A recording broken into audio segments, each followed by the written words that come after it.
అందరికీ హాయ్ అండి. నేను మీ హైపరాది పిఠాపురం ఎమ్మెల్యే గారి తాలూకా.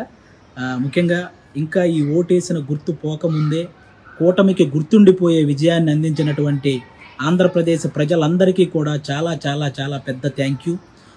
10 సంవత్సరాల నుంచి ఎన్నో అవమానాలు, ఎన్నో తిట్లు, ఎన్నో కష్టాలు ఇవన్నీ భరించి ఒక్కడే తన సొంత డబ్బుతో ఎవరి సహాయం లేకుండా ఒక పార్టీని నడిపించి ఏ పదవి లేకపోయినా సంపాదించిందంతా సహాయం చేసిన పవన్ కళ్యాణ్ గారి కష్టానికి ఈరోజు సరైన ఫలితం దక్కినందుకు, ముఖ్యంగా 70,000కు పైగా మెజారిటీతో ఆయన్ని గెలిపించిన పిఠాపురం ప్రజలకి, అలాగే ఆయన అనుకున్నట్టు కూటమిని ఈ స్థాయిలో నిలబెట్టిన ఆంధ్రప్రదేశ్ ప్రజలందరికీ కూడా థ్యాంక్ యూ సో మచ్ అండి. ముఖ్యంగా ఈ గెలుపును అందరూ పాజిటివ్ వేలో జరుపుకోవాలని మనస్ఫూర్తిగా కోరుకుంటున్నాను. ఎందుకంటే మనల్ని మోసం చేసిన నాయకులను విమర్శించండి, అలాగే ఆడవాళ్ళని కూడా చూడకుండా ట్రోల్ చేసినటువంటి సోషల్ మీడియా వాళ్ళని విమర్శించండి. కానీ ఎవరైతే సగటు కార్యకర్తలు ఉంటారో వాళ్ళని మాత్రం ఎవ్వరూ ఏమనకండి. ఎందుకంటే వాళ్ళు కూడా మనలాంటి వాళ్ళే.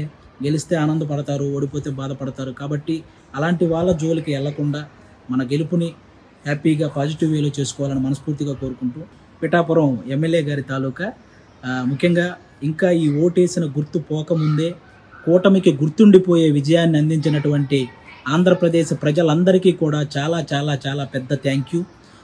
10 సంవత్సరాల నుంచి ఎన్నో అవమానాలు, ఎన్నో తిట్లు, ఎన్నో కష్టాలు ఇవన్నీ భరించి ఒక్కడే తన సొంత డబ్బుతో ఎవరి సహాయం లేకుండా ఒక పార్టీని నడిపించి ఏ పదవి లేకపోయినా సంపాదించిందంతా సహాయం చేసిన పవన్ కళ్యాణ్ గారి కష్టానికి ఈరోజు సరైన ఫలితం దక్కినందుకు, ముఖ్యంగా 70,000కు పైగా మెజారిటీతో ఆయన్ని గెలిపించిన పిఠాపురం ప్రజలకి, అలాగే ఆయన అనుకున్నట్టు కూటమిని ఈ స్థాయిలో నిలబెట్టిన ఆంధ్రప్రదేశ్ ప్రజలందరికీ కూడా థ్యాంక్ యూ సో మచ్ అండి.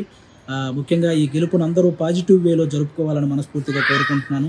ఎందుకంటే మనల్ని మోసం చేసిన నాయకులను విమర్శించండి, అలాగే ఆడవాళ్ళని కూడా చూడకుండా ట్రోల్ చేసినటువంటి సోషల్ మీడియా వాళ్ళని విమర్శించండి.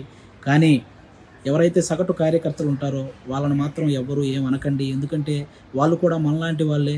గెలిస్తే ఆనందపడతారు, ఓడిపోతే బాధపడతారు. కాబట్టి అలాంటి వాళ్ళ జోలికి వెళ్లకుండా మన గెలుపుని హ్యాపీగా పాజిటివ్ వేలో చేసుకోవాలని మనస్ఫూర్తిగా కోరుకుంటూ థ్యాంక్ యూ. నేను ఈరోజు అడుగుతున్నా, 10 సంవత్సరాలు మీ పార్టీ కోసం పనిచేశా. 98లో ఎక్కడో ప్రచారానికి వచ్చానంటున్నాడు కదా. మా పార్టీ మనిషి కాదన్నప్పుడు ఎందుకు నన్ను ప్రచారానికి పిలిచారని చంద్రబాబు నాయుడు అడగండి. నా క్యారెక్టర్ బాగలేనప్పుడు ఎందుకు ఈ అమ్మాయి ప్రచారం మనకు పంపించేయండి అని ఎందుకు మాట్లాడలేదని అడుగుతున్నా. అంటే ఆ రోజు మీ పార్టీలో పనిచేసినప్పుడు మంచిదాన్ని, ఆ రోజు 99 ఎలక్షన్లో నేను కష్టపడి చంద్రబాబు నాయుడు ముఖ్యమంత్రి అయితే నేను గొప్ప నాయకురాల్ని, నేను గోల్డెన్ లెగ్ ఉన్న ఆడదాన్ని. ఎప్పుడైతే మీ పార్టీలో నుంచి నేను నచ్చక బయటకు వచ్చేస్తే, నేను అవమానపడి రాజకీయంగా నష్టపోయి నేను కష్టాలు పడి నేను దండం పెట్టి మీ పార్టీకి నేను బయటకు వచ్చేస్తే వచ్చిన రోజు నుంచి నన్ను ఎలా టార్చర్ పెడుతున్నారు. ఐరన్ లెగ్ అని చెప్పి మొత్తము జగన్మోహన్ రెడ్డి గారి కుటుంబంతో సహా అందరు లీడర్లకి మెసేజ్లు ఫార్వర్డ్ మీరు చేసింది కాదా? అవేమీ పట్టించుకోకుండా జగన్మోహన్ రెడ్డి గారు, విజయమ్మ నన్ను కన్న కూతురులాగా, జగనన్న సొంత చెల్లెల్లాగా నన్ను ఆశీర్వదించి నన్ను రాజకీయాల్లో ముందుకు నడిపిస్తుంటే, ఏ విధంగా అపోజిషన్ ఎమ్మెల్యేగా నేను అడుగు పెడితే, ఎమ్మెల్యే అయ్యి లోపలికి అడుగుపెట్టిన రోజు నుంచి నువ్వు బ్లూ ఫిలిం చేసావు, నీ క్యారెక్టర్ ఇది అని చెప్పి ఏ విధంగా ఎస్సీ మహిళలతో అసెంబ్లీ ఆవరణలోనే సీడీలు చూపించిన మీరు ఎందుకు పబ్లిక్గా ఇవ్వరు? ఎందుకు మీరు ప్రెస్కి ఇవ్వరు? నా మీద ప్రేమతో పట్టుకున్నారా?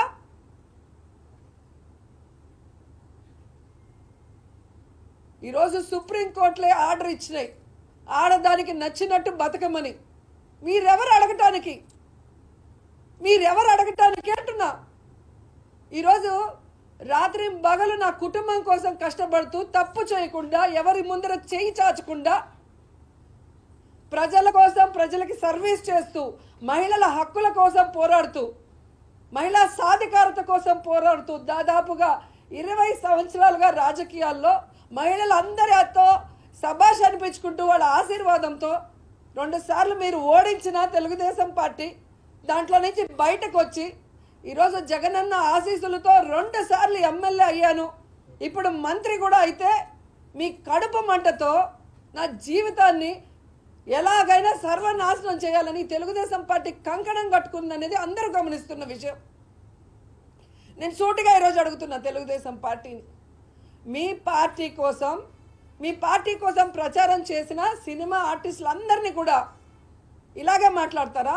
రికార్డింగ్ డాన్సులు చేసుకునే వాళ్ళు, బ్లూ ఫిల్మ్లో యాక్ట్ చేసేవాళ్ళు, లాడ్జిల్లో పనుకునే వాళ్ళని. ఈరోజు మీ పార్టీలో ఎన్టీఆర్ గారు స్థాపించిన పార్టీ అనే జయసుధ గారైనా, జయప్రద గారైనా, శారద గారైనా, దివ్యవాణి అయినా, కవిత అయినా ఎవరైనా కూడా వచ్చారు. కానీ మీరు చేస్తున్న అసహ్యమైన పనులు, మహిళల్ని ఎంత చీపుగా ఒక ఆట వస్తువుగా చూసే మీ విధానం, మహిళల్ని ఏ విధంగా ప్రచారానికి వాడుకొని ఆ తర్వాత వాళ్ళు రాజకీయంగా ఎదగాలంటే వాళ్ళని తొక్కేసే విధానం చూసి అందరూ బయటికి వెళ్ళిపోతున్నారు. ఎందుకు ఈరోజు ఒక్కరు కూడా మీ పార్టీలో మహిళలు లేకుండా వెళ్ళిపోతున్నారో ఒకసారి మీ మనస్సాక్షిని అడిగితే మీకే అర్థమవుతుంది.